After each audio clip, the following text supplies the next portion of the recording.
कार्यक्रम के पुण्यार्जक हैं श्री दिगंबर जैन प्रबंध कारिणी सभा पनागर अध्यक्ष राजेश कटंगहा पंपी, मंत्री अभिनंदन चौधरी, उपाध्यक्ष आनंद जैन, कोषाध्यक्ष संतोष चौधरी, उप मंत्री संजय मानव, सांस्कृतिक मंत्री राहुल बड़कुल, सदस्यगण संतोष जैन, मासाब, आनंद लश्करी, पवन लश्करी, रजनीश चौधरी, प्रतीक मोदी।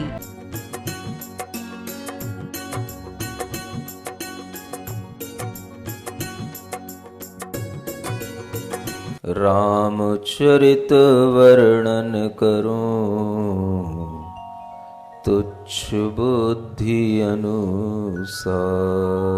सरस्वती माँ शारदे तुमको सुमरूं आज, वीर प्रभु रखना मेरी लाज सभा में आ। श्री राम प्रभु की यह कथा विगत 10 दिनों से आप लोग बड़े आनंद भाव के साथ एकाग्रचित्त होकर के सुन रहे हैं। जगत के सभी नर नारी जो श्री राम के प्रति अपनी आस्था रखते हैं, वह सब तरह के संप्रदाय जाति भेदों को भुला करके श्री राम की कथा सुनते हैं। और यह श्री राम का हर अंतरात्मा में वास होना होता ही है, इसीलिए उनको राम कहा जाता है। जो हर आत्मा में रमे उसका नाम राम है। जिनके जीवन चरित्र को सुनकर के हर आत्मा अपने अंदर एक पवित्रता महसूस करती है, और जिनके जीवन चरित्र को सुनकर के लोगों के लिए अनेक प्रकार के इष्ट फलों की प्राप्ति होती है, ऐसी इस राम कथा का श्रवण आप लोगों ने विगत 10 दिनों से सुन रखा है। आज यह 11वां दिन है। रावण का देहांत हो चुका है, उसकी कथा समाप्त हो चुकी है। श्री राम का अपनी अयोध्या में पुनः आगमन हुआ। सीता लक्ष्मण सभी अपने नगर में पुनः आए, पुनः राजपाट संभाला। और यह सब कुछ होने के बाद भी सीता के साथ फिर कुछ कर्म के वश से ऐसा घटित हुआ जो किसी को इष्ट नहीं था, लेकिन कर्मों के आगे कोई कुछ नहीं कर सकता है। हर जीवात्मा इस संसार में अपने कर्म स्वयं अर्जित करता है, और स्वयं ही उन कर्मों का फल जन्म जन्मांतरों तक भोगता है। कर्म के उन फलों के आगे स्वयं राम भी असमर्थ होते हैं और सीता भी असमर्थ होती है। कर्म के लिए जब हम विश्वास में इस तरह से लाते हैं कि ये कर्म ही हमें हमारा फल दे रहे हैं, तो दोषारोपण का कहीं पर भी कोई अवकाश नहीं रह जाता है। और यही वजह है, सीता जब पुनः वन में गई, वह रोती तो रही, बिलखती रही, लेकिन उसे अपने कर्मों के फल को भोगने का श्रद्धान था, विश्वास था कि राम ने कुछ मेरे साथ बुरा नहीं किया, मेरा ही कर्म ऐसा जो मेरे लिए शुद्धशील होने पर भी मुझे अपवाद का भागी बनना पड़ा। और इस तरह का विचार करते हुए उसे उस जंगल में भी उसका पुण्य काम कर रहा है, उसका पूर्व अर्जित धर्म काम कर रहा है, उस धर्म के कारण से उसे सहयोग भी मिल रहा है, किंतु कर्म भोगने के लिए बाधित भी होना पड़ रहा है। उसे एक राजा मिल गया और उसने सीता को बहन की तरह अपने घर में लाकर के उस गर्भवती का पालन किया, और जब उसके 2 पुत्रों की उत्पत्ति हो गई तो वह अपने सब दुख भूल करके उन पुत्रों के साथ में वहां उस पुंडरीकड़ी नगरी में उस राजा के घर में ही, महल में ही रहने लगी। राजा ने उन पुत्रों को अच्छी तरह से पालन पोषण किया, उनका विद्या अध्ययन कराया, उन्हें शस्त्र विद्या में निपुण किया, और सिद्धार्थ नामक गुरु के पास में उन लव कुश ने शस्त्रों की एक विशिष्ट विद्या अर्जित की।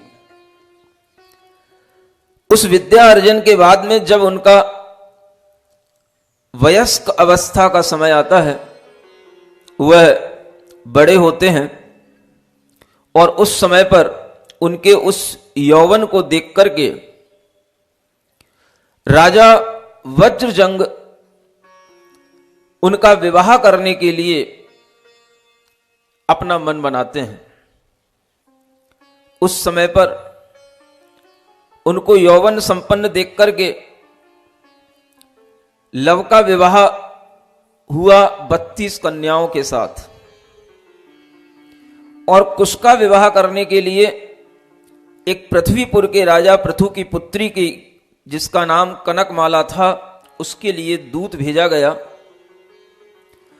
और उस दूत ने जब इस तरह का निवेदन और राजा पृथु से किया तो उनके मन में विचार आया कि मैं अपनी पुत्री को दे तो दूं, लेकिन पहले ये तो पता हो कि जिनके लिए यह पुत्री दी जा रही है वह किस कुल के हैं। पहले के लोग कुल धर्म पूछा करते थे। अनजान कुल में अपनी पुत्री का विवाह नहीं करते थे। पूछा गया, उस कुल को बताने के लिए वह राजा वज्रजंग को भी गुस्सा आया और वह लवकुश को भी गुस्सा आया। तो ये सब युद्ध करके अपना कुल का परिचय देने के लिए उस राजा पृथु के पास पहुंच गए। पृथ्वीपुर का वह राजा पृथु युद्ध करने लगा और इन लवकुशों ने उसे युद्ध करके जब उसे हरा दिया तब उन्होंने कहा, यही मेरा कुल है। जो वीरों के कुल में उत्पन्न होते हैं उन्हें अपने कुल का परिचय इसी तरह देना पड़ता है। और इस तरह से जब पृथु ने उनसे क्षमा मांग ली तो अपनी पुत्री कनकमाला का विवाह भी उनसे करा दिया। और इस तरह से उनके शौर्य के, उनके वीर के, उनके पराक्रम के चर्चे दुनिया में होने लग गए। जब एक दिन ये लवकुश वन में क्रीड़ा कर रहे थे तो देवों से सम्मानित नारद जी आ पहुंचे। नारद जी की भी अपनी एक बड़ी भूमिका है रामायण के अंदर। समय समय पर आकर के उस कथा को आगे बढ़ाने का काम ऐसा लगता है नारद जी ही किया करते हैं। और नारद जी जब आए तो उन्होंने देखा कि ये दो पुत्रों ने इतने बड़े राजा के छक्के छुड़ा दिए। युद्ध में राजा को माफी मांगनी पड़ गई। तो उन पुत्रों से बड़े प्रसन्न हुए और प्रसन्न होकर के उन्होंने बड़े आत्मीय भाव के साथ में उन्हें आशीर्वाद दिया, पुत्रों तुम्हारा पराक्रम, तुम्हारी विभूति, तुम्हारा शौर्य, तुम्हारा प्रभाव राम लक्ष्मण की तरह ही जगत में विख्यात हो। जब उन पुत्रों ने पहली बार राम और लक्ष्मण का नाम सुना तो वो कहने लगे, ये कौन है राम और लक्ष्मण भाई? हमारी तुलना राम और लक्ष्मण से क्यों की जा रही है? और ये राम लक्ष्मण कौन है, कहां रहते हैं, किस कुल में उत्पन्न हुए हैं, क्या इनकी विशेष गुण है जिसके कारण से नारद जी हमसे कहते हैं कि आप भी उन राम और लक्ष्मण की जैसी विभूति को प्राप्त हो। तो ऐसा सुनकर के उन नारद जी ने ही उन राम और लक्ष्मण की सारी कहानी उन लव और कुश को सुना डाली। जब लव और कुश ने वो सारी कहानी सुनी कि ये राजा दशरथ के 4 पुत्र हैं, बड़े पुत्र राम का विवाह पुत्री सीता से हुआ, बाद में कैकेयी के वचन को निभाने के लिए राम जी ने वनवास स्वीकार किया, भरत को राजगद्दी दी गई, और ये सब सुनने के बाद में वह सीता का हरण भी हुआ, सीता को उस लंका से लेकर के आए, युद्ध में रावण का वध हुआ और पुनः अपनी अयोध्या में जा पहुंचे। और उसके बाद में जब नारद जी ने कहा कि वह सीता कुछ दिन ही उस अयोध्या में रहने के बाद में फिर से उसका प्रजाजनों ने कुछ अपवाद कर दिया, जिसके कारण से राम को उन्हें त्याग करना पड़ा, और उस लोकोपवाद के कारण से उन्होंने उस सीता को फिर से वन में भेज दिया। ये बात जब उन लव और कुश ने सुनी तो उन्होंने कहा कि वैसे तो उन श्री राम ने सब अच्छा किया, लेकिन ये बात अच्छी नहीं लगी। श्री राम की यह बात न्याय प्रियता को नहीं बताती है, और वो राजा हैं, ये बात ठीक है। एक पत्नी की खातिर उस सीता ने उन राम की बात को मान लिया, पति के आदेश को मान लिया, लेकिन उन्होंने सीता के साथ अन्याय किया। लव कुश ने कहा राजा को सबकी बातें सुनना चाहिए, लेकिन सबकी बातों में आ नहीं जाना चाहिए। ये राजा के गुण होते हैं। और आप जिन राम की तारीफ कर रहे हैं, उन्होंने झूठ और सच को परखे बिना, जांचे बिना और कुछ पता लगाए बिना उन्होंने ऐसा निर्णय कैसे ले लिया? और जब उन्हें खुद भी पता था कि सीता शीलवती है और अपने शील की रक्षा करते हुए ही वो लंका में रही है, यह जानते हुए भी उस सीता को पुनः वन में भेज देना, यह बात नीतिज्ञों की बात नहीं है, ये कुलवानों की रीति नहीं है, और ये एक अच्छे क्षत्रिय राजा का दूरदर्शीपना नहीं है। ये लव कुश नारद से कहने लगे, और फिर लव कुश के मन में आया ऐसे अन्यायी राजा को दंड देना भी नीति प्रिय राजा का काम होता है। और वह लव कुश उन राम लक्ष्मण को दंड देने के लिए मन में विचार करते हैं कि ऐसे राजा दंड देने योग्य हैं जिन्होंने अनीति की है, सीता को बिना सोचे समझे घर से बाहर निकाल दिया, सीता को न्याय हम दिलाएंगे और राम और लक्ष्मण से हम युद्ध करेंगे।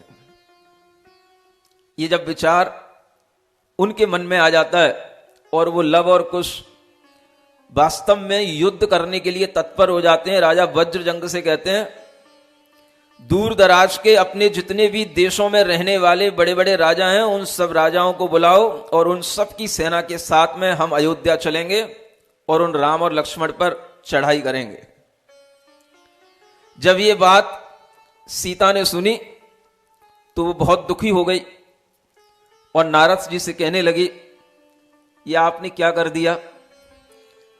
अच्छे भले बच्चे बड़े हो रहे थे, जीवन जी रहे थे, आपने फिर से एक युद्ध करने की तैयारी करवा दी। और ये बच्चे जब अपने पिता को ही बैरी मानने लग जाएंगे तो फिर कैसे संसार चलेगा? तो नारद जी थोड़े से तिलमिला गए, विचलित हो गए, कहने लगे लग रहा है कुछ मैंने गलत कर दिया, लेकिन आप निश्चिंत रहो, जो भी होगा अच्छा होगा, कुछ भी गलत मैं होने नहीं दूंगा। और इस तरह का वह विचार देकर के सीता को वह नारद जी तो चले गए और वो सीता फिर से रोने लग गई। लव कुश को समझाने लग गई, बेटा ऐसा युद्ध का विचार बड़े बड़े राजाओं के साथ में छोटी छोटी बातों को लेकर के नहीं किया जाता। अभी तुम बाल हो, तुम्हारा पराक्रम केवल एक राजा पृथु को जीतने से नहीं हो जाएगा, वो बहुत बड़े नारायण और बलभद्र जैसे महापुरुष हैं, उनसे युद्ध लड़ना अच्छी बात नहीं। और वह सीता ऐसा कहते कहते रोने लग गई, विलाप करने लग गई, दुखी हो गई। तो उस समय पर वह लव और कुश पूछते हैं कि ये राम और लक्ष्मण की बात को लेकर के आप इतना दुखी क्यों हो गई? उन लव कुश को कुछ पता नहीं।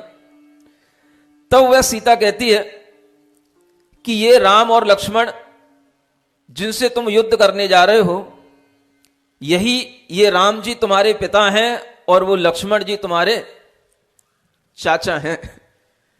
इनसे युद्ध करने जा रहे हो, यह सुनकर के मुझे बहुत ही दुख हो रहा है। और वह दुख इसलिए भी हो रहा है कि क्या अब ये सीता और भी कुछ अशुभ देखना चाहती है? इतना तो मैंने सब कुछ देख ही लिया अपने जीवन में, अब मुझे और क्या दुख भोगने को बचा है कि मेरे बेटे भी अब युद्ध करने के लिए जाएंगे और पिता से ही युद्ध करेंगे, और ये भी मुझे अपनी आंखों से देखना पड़ेगा। ऐसा विचार करते हुए वह लव कुश को समझाती है, लेकिन वो लव कुश भी अपने पिता की तरह दृढ़ संकल्पित हैं, और वह भी उस समय पर कहते हैं, मां इतनी सी बात के लिए दुखी होना अच्छी बात नहीं, तुम्हें अपने पुत्रों की वीरता पर भी गर्व होना चाहिए और अपनी पुत्रों के पराक्रम पर भी विश्वास होना चाहिए। यह बात मैंने पहले से ही मन में सोच ली है कि सीता के प्रति राम जी ने अन्याय किया है और सीता को उन्होंने वन में बिना विचारे छोड़ दिया, यह उनकी नीतिज्ञता का परिचय नहीं है, और ऐसे अन्यायी राजा के लिए मैं जरूर दंड दूंगा। उनके प्रति मेरे अंदर शत्रुता का भाव है, लेकिन अगर आपने कहा है कि वो मेरे पिताजन हैं, मेरे गुरुजन हैं, तो मैं आपसे इतना विश्वास दिलाता हूं कि मैं बिना युद्ध किए हुए उन्हें अपना परिचय नहीं दूंगा। मैं वीरों का पुत्र हूं, तो मैं उनसे यह नहीं कहूंगा कि मैं आपका पुत्र हूं। उन्हें भी उस पुत्र की पहचान उसी वीरता के साथ होगी, और तभी हमारा स्वाभिमान हमारे लिए उन पिता से मिलाने के लिए जब सामने आएगा, तभी हमें अच्छा लगेगा। हमने संकल्प कर लिया है कि युद्ध तो होगा, लेकिन उस युद्ध में हम इतना विश्वास दिलाते हैं कि हम ऐसे कोई भी बाण अस्त्र शस्त्र नहीं छोड़ेंगे जिससे कि उनका शरीर छलनी हो, उनका शरीर घायल हो। यह विश्वास दिलाते हैं, लेकिन युद्ध होगा। और यह युद्ध इसलिए भी होगा कि हम कभी भी उनके सामने दीनता के वचन नहीं बोल सकते हैं कि हम आपके पुत्र हैं, इसलिए मुझे स्वीकार कर लो। और अगर उन्होंने स्वीकार नहीं किया तो फिर मेरा क्या स्वाभिमान रह जाएगा। इसलिए युद्ध होना तो निश्चित है। और ऐसा कहकर के वह युद्ध की तैयारी होती है।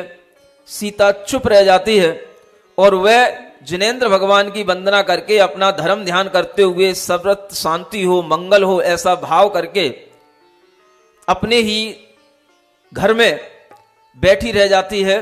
और इधर युद्ध की तैयारी करते हुए लव और कुश अयोध्या पहुंचते हैं। अचानक से फिर से राजाओं की सेनाओं की, राजाओं के दूतों की फिर से अयोध्या में आने की खबर सुनकर के राम लक्ष्मण सब तैयार होते हैं कि ये कौन से नए राजा आ गए जो अब हमसे युद्ध करने के लिए आ रहे हैं। लेकिन नारद ने भामंडल के पास जाकर के ये बता दिया था कि इस युद्ध में सीता को भी लेकर के आ जाना, ताकि अगर कोई आशंका दिखाई दे किसी तरह की तो ये युद्ध उसी समय पर रुक सके। तो भामंडल जी सीता के पास गए और सीता को मना करके कि मैं आपके कहे बिना राम का, लक्ष्मण का कोई ऐसा परिचय नहीं कराऊंगा, उनके पास नहीं ले जाऊंगा, लेकिन दूर से आपको यह युद्ध जरूर देखते रहना है कि यह हो क्या रहा है। इधर राम जी ने सुग्रीव आदि सभी वानरवंशी विद्याधरों को बुलाया और युद्ध करने के लिए तत्पर हुए, और उसमें हनुमान जी भी शामिल थे। और वह सब विद्याधर, वह सभी सुग्रीव, हनुमान आदि बड़े बड़े योद्धा वह युद्ध करने के लिए निकल पड़े, और वह युद्ध होने लग जाता है। बहुत देर तक राम का युद्ध लव के साथ होता है और लक्ष्मण का युद्ध कुश के साथ होता है। धीरे से जाकर के नारद जी ने सुग्रीव को बता दिया कि लव कुश कौन है, और हनुमान जी को भी बता दिया कि लव कुश कौन है। इसलिए सुग्रीव और हनुमान जी वहां लड़ने से शांत हो गए। बस राम और लक्ष्मण अनजाने बने हुए उन लव और कुश से लड़ रहे हैं। राम लव के ऊपर बाण छोड़ते हैं, लव राम के ऊपर बाण छोड़ते हैं, कुश लक्ष्मण से भिड़े हुए हैं। और इस तरह से जब बहुत देर तक ये लड़ाई होती रही, बहुत देर तक ये लड़ाई का कोई अंजाम नहीं निकलता है, तो लक्ष्मण जी अपना वह चक्र रत्न याद करते हैं। इतनी बात बढ़ गई। जब वह चक्र रत्न उन्होंने याद किया और चक्र रत्न भी उन्होंने उस कुश के ऊपर छोड़ दिया, तो लोग उस समय पर फिर आश्चर्यचकित हो गए कि ये क्या होने वाला है। उस समय पर जब वह लक्ष्मण ने चक्र रत्न फेंका और कुश के ऊपर भी वह चक्र रत्न का कोई प्रभाव नहीं पड़ा और वो चक्र रत्न वापस लौट करके आ गया, तो राम और लक्ष्मण उस समय पर चिंता में पड़ करके इधर उधर देखते हैं। नारद जी खड़े हैं, सुग्रीव खड़े हैं, हनुमान खड़े हैं। कहते हैं क्या ये कोई नए नारायण और बलभद्र पैदा हो गए? क्या केवली भगवान की वाणी झूठी हो जाएगी कि एक बार में एक ही नारायण और एक ही बलभद्र होते हैं? ये दूसरे कौन से अपराजित हमारे सामने योद्धा आ गए? क्योंकि जो चक्र रत्न होते हैं वो कभी अपने वंश के लोगों पर नहीं चला करते हैं। कोई भी ऐसी दिव्य शक्तियां होती हैं वो अपने वंश के ऊपर नहीं चला करती हैं। और यही बात आपको भरत बाहुबली युद्ध में भी पता होगी। कोई भी चक्र कभी भी अपने भाई के, अपने कुल के अग्रजों पर, अनुजों पर नहीं चला करता, उस पर कोई प्रभाव नहीं दिखाता। ये चक्र रत्न की विशेषताएं होती हैं। और ये बात जब राम और लक्ष्मण वहां पर आश्चर्यचकित होकर के इधर उधर के लोगों से पूछते हैं और देखते हैं कि भाई तुम लोग तो सब बिल्कुल ढीले पड़ गए, युद्ध क्यों नहीं कर रहे हो? इस सारी सेना खड़ी है और मैं ही अकेला युद्ध कर रहा हूं। तो सब मुस्कुरा करके उस समय पर नारद जी विशेष रूप से राम जी के पास, लक्ष्मण जी के पास जाकर के कहते हैं, केवली भगवान के वचन, जिन वचन कभी भी अन्यथा नहीं होते। और लक्ष्मण जी से कहते हैं, ये जिनके ऊपर तुम चक्र चला रहे हो ये तुम्हारे भतीजे हैं। और राम जी से कहते हैं, ये तुम्हारे बेटे हैं, इसलिए इनके ऊपर यह चक्र, यह अस्त्र शस्त्र नहीं चल सकते हैं। और ऐसा सुनकर के उन सीता के पुत्रों ने जब ये देखा कि राम और लक्ष्मण ने हथियार डाल दिए हैं, तब वह दोनों पुत्र जाकर के राम और लक्ष्मण के चरण स्पर्श करते हैं और वह राम लक्ष्मण उन दोनों पुत्रों को गले लगा लेते हैं। उन्हें ससम्मान अपने नगर में ले जाते हैं। और सीता दूर से ही उन पिता पुत्र का मिलाप देखती है, प्रसन्न होती है। लेकिन वह वापस उन्हीं वज्रजंग राजा के साथ में उसी पुंडरीकपुर नगरी में वापस आ जाती है, क्योंकि राम की आज्ञा के बिना सीता उनके पास नहीं जा सकती थी। यह नारी का कितना बड़ा धैर्य है।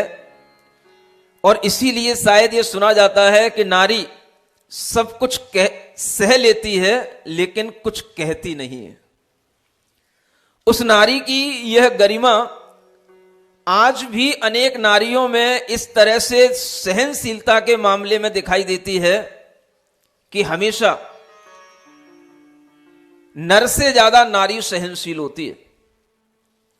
और इसीलिए उस नारी को क्षमा की, पृथ्वी की मूर्ति कहा जाता है। जैसे पृथ्वी सहनशील होती है, सहिष्णु होती है, ऐसी नारी के अंदर भी बहुत क्षमता होती है। और यह क्षमता जब सीता के अंदर लोगों को दिखाई दी, तब उस सीता को चाहने वाली कई नारियां आनंदित हो उठी कि कभी भी अपने स्वभावमान की रक्षा अगर की जाए तो सीता की तरह की जाए। और अगर पति ने हमारा किसी भी तरह से निष्कासन कर दिया है तो जब तक वह पति हमको ना बुलाए तब तक मैं उनके घर पर भी नहीं जाऊंगी। यह भी नारियों का सम्मान उस सीता ने सबको प्रदान किया। यह स्वाभिमान है और यह क्षत्रिय वंश की ऐसी नारियां इन सीता को अपना आदर्श मान करके आज भी चलती हैं। जब सीता अपने नगर में वापस लौट गई, कुछ दिनों के बाद में फिर हनुमान जी, सुग्रीव जी, जिनको ये सब पता था कि इस सीता का विरह आखिर ये कब तक चलेगा, तो उन्होंने जाकर के फिर राम जी से कहा कि आपने लोक अपवाद के कारण से उस सीता को छोड़ तो दिया, क्या इसका कोई समाधान नहीं है? क्या अब आप उसका ग्रहण नहीं कर सकते हैं? और ये कब तक आप उस सीता का त्याग किए रहेंगे? जब आपने अपने पुत्रों को अपने पास बुला लिया तो सीता को अपने पास क्यों नहीं बुला सकते हैं? ये कौन सा आपने अपना वज्र का हृदय बना लिया है? और ये विचार जब उन हनुमान जी ने, सुग्रीव जी ने और राम के पास रखा, तो उस समय पर वह राम जी कहने लगे, मैं मानता हूं कि सीता पवित्र है, मैं मानता हूं कि सीता निर्दोष है, लेकिन उस सीता को यहां रहने के लिए, मुझे वापस बुलाने के लिए प्रजाजनों की साक्षी में उसे कुछ ना कुछ परीक्षा देनी पड़ेगी, तब मैं उसको स्वीकार कर पाऊंगा। और यह बात हनुमान जी ने जाकर के सीता जी को कही, तो सीता जी कहती हैं, मैं हर परीक्षा देने को तैयार हूं।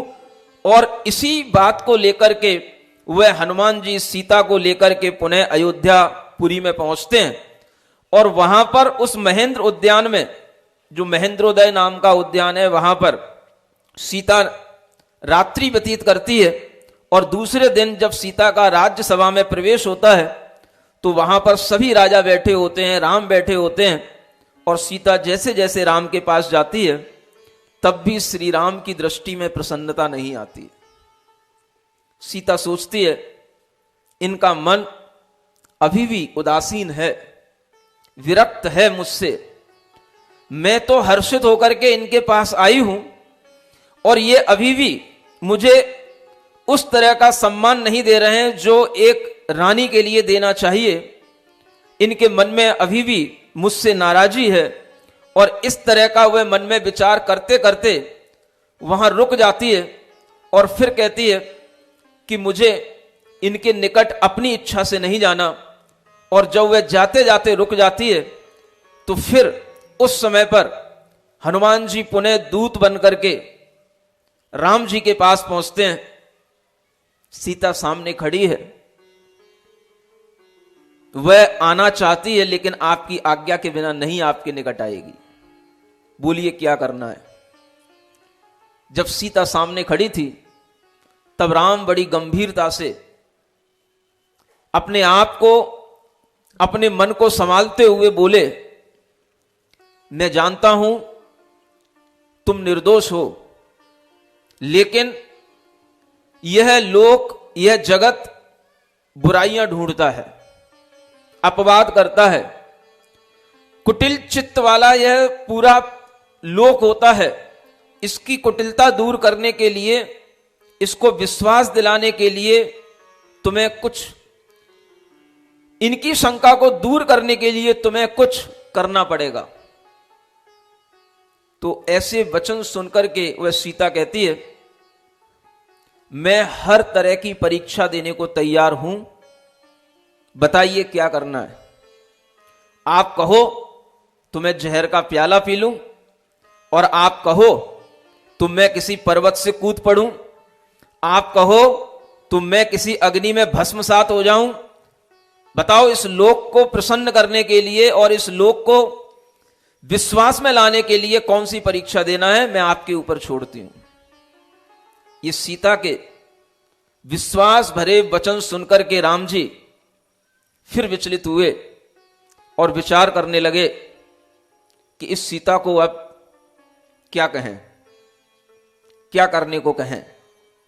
मन में विचार करते करते उन्होंने अपने मन में ही यह भाव कर लिया कि सीते, तुम्हें लोक को अपना शील का विश्वास दिलाने के लिए अग्नि परीक्षा देनी चाहिए। और सीता ने बड़ी प्रसन्नता के साथ में यह स्वीकार कर लिया कि मैं अग्नि परीक्षा दूंगी। आप तैयारी कीजिए। उस अग्नि परीक्षा देने के लिए जब सीता ने अपना विश्वास सबके सामने रख दिया और अपनी स्वीकारता सबके सामने रख दी, उस समय पर सभी लोग चिंतित हो गए। हनुमान जी चिंतित हो गए, सुग्रीव चिंतित हो गए, लक्ष्मण चिंतित हो गए कि अग्नि का काम तो जलाना है, उसमें तो कोई भी जाता है वो जलता है, उसे क्या पता कि उसके अंदर क्या डाला जा रहा है। और ये अग्नि परीक्षा ये सुकुमारी सीता कैसे देगी, ये सबके लिए चिंता का विषय बन गया। और राम ने कहा कि उसी महेंद्र उद्यान में एक अग्नि वेदी तैयार की जाए और उस अग्नि वेदी में वह ईंधन प्रज्वलित किया जाए जिसके माध्यम से वह अग्नि सबको स्पष्ट रूप से दिखाई दे। और श्री राम के कहे अनुसार 300 हाथ लंबी, चौड़ी और गहरी एक वापिका के रूप में वह अग्नि वेदी तैयार की गई, जिसमें तमाम ईंधन जिसके अंदर भरा गया, अनेक प्रकार के चंदन आदि की लकड़ियां उसके अंदर रखी गईं।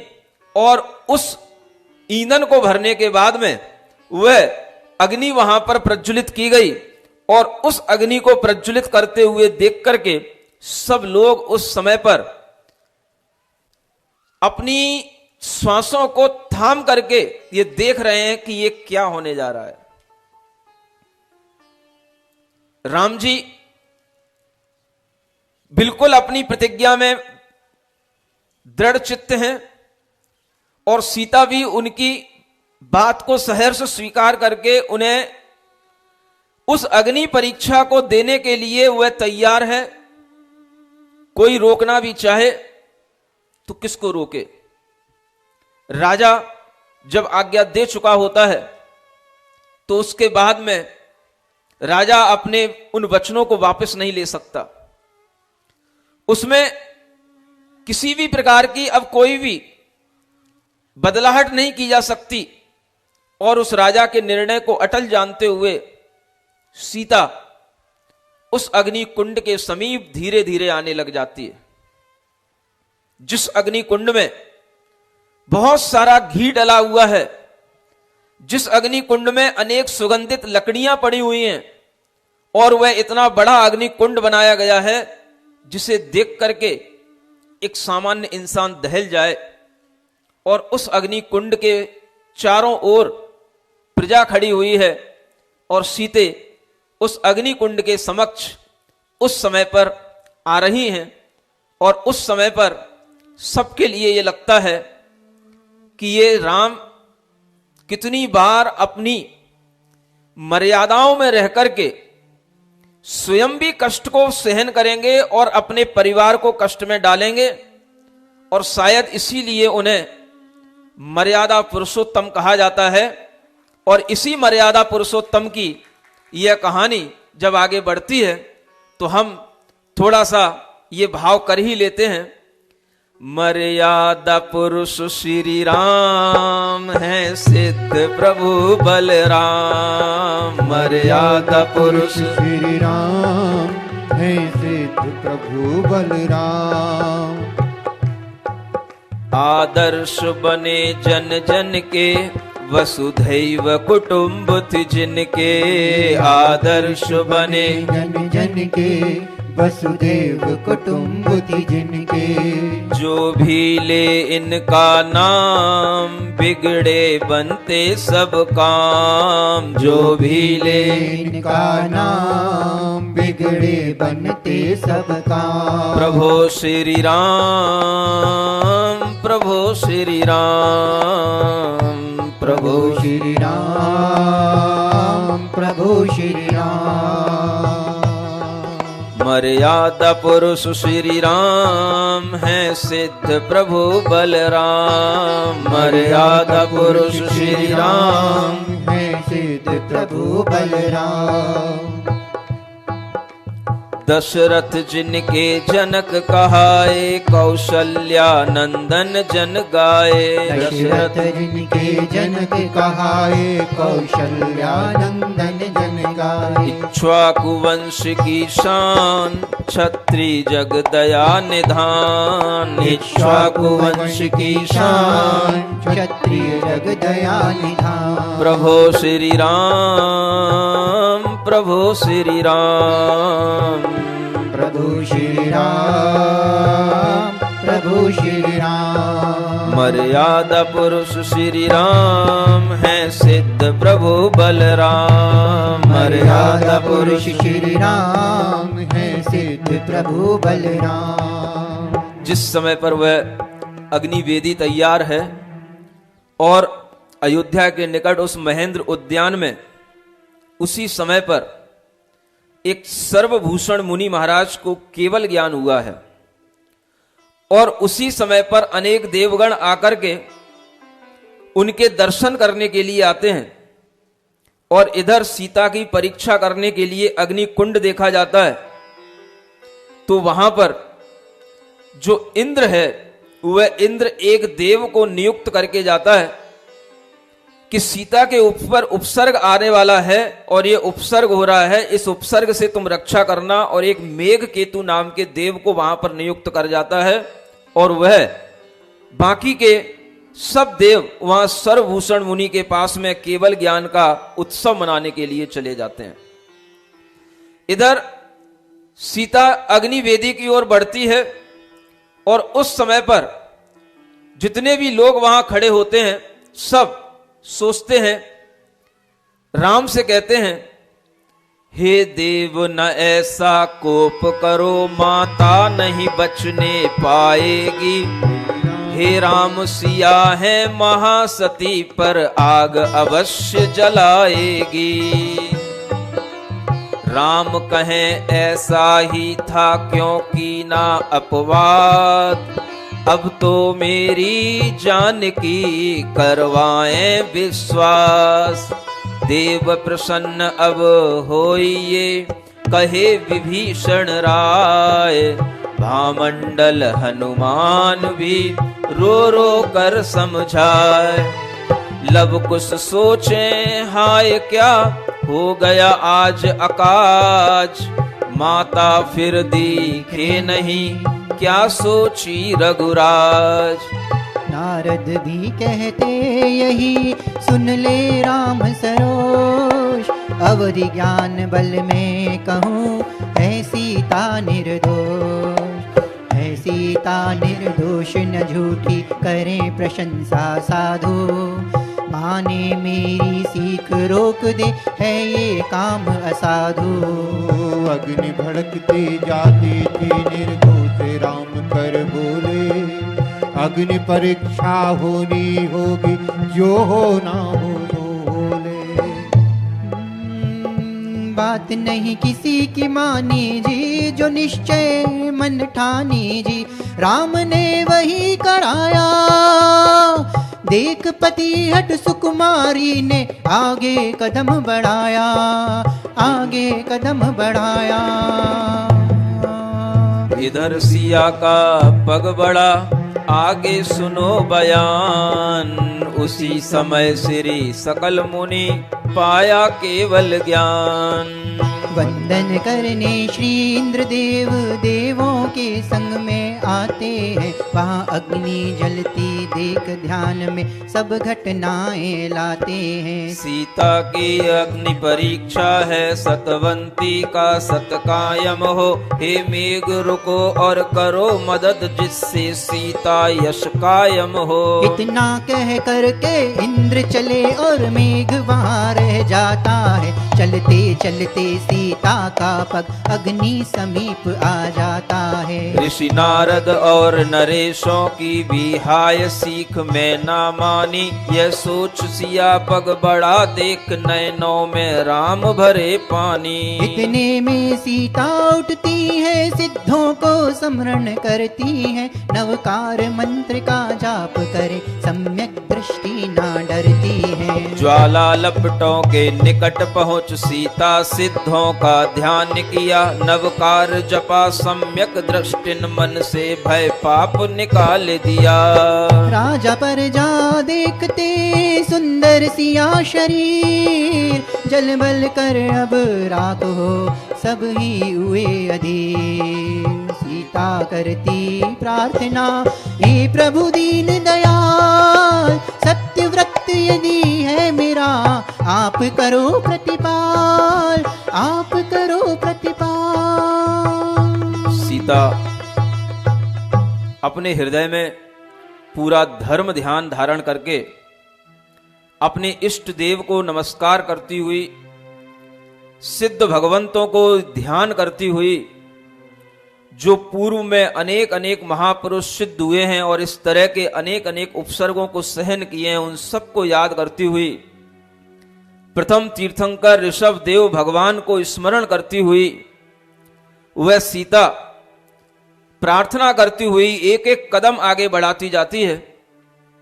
और आप जानते हैं कि जिस समय पर आदमी विपत्ति में होता है, उस समय पर उसके चित्त की एकाग्रता बहुत बड़ी होती है।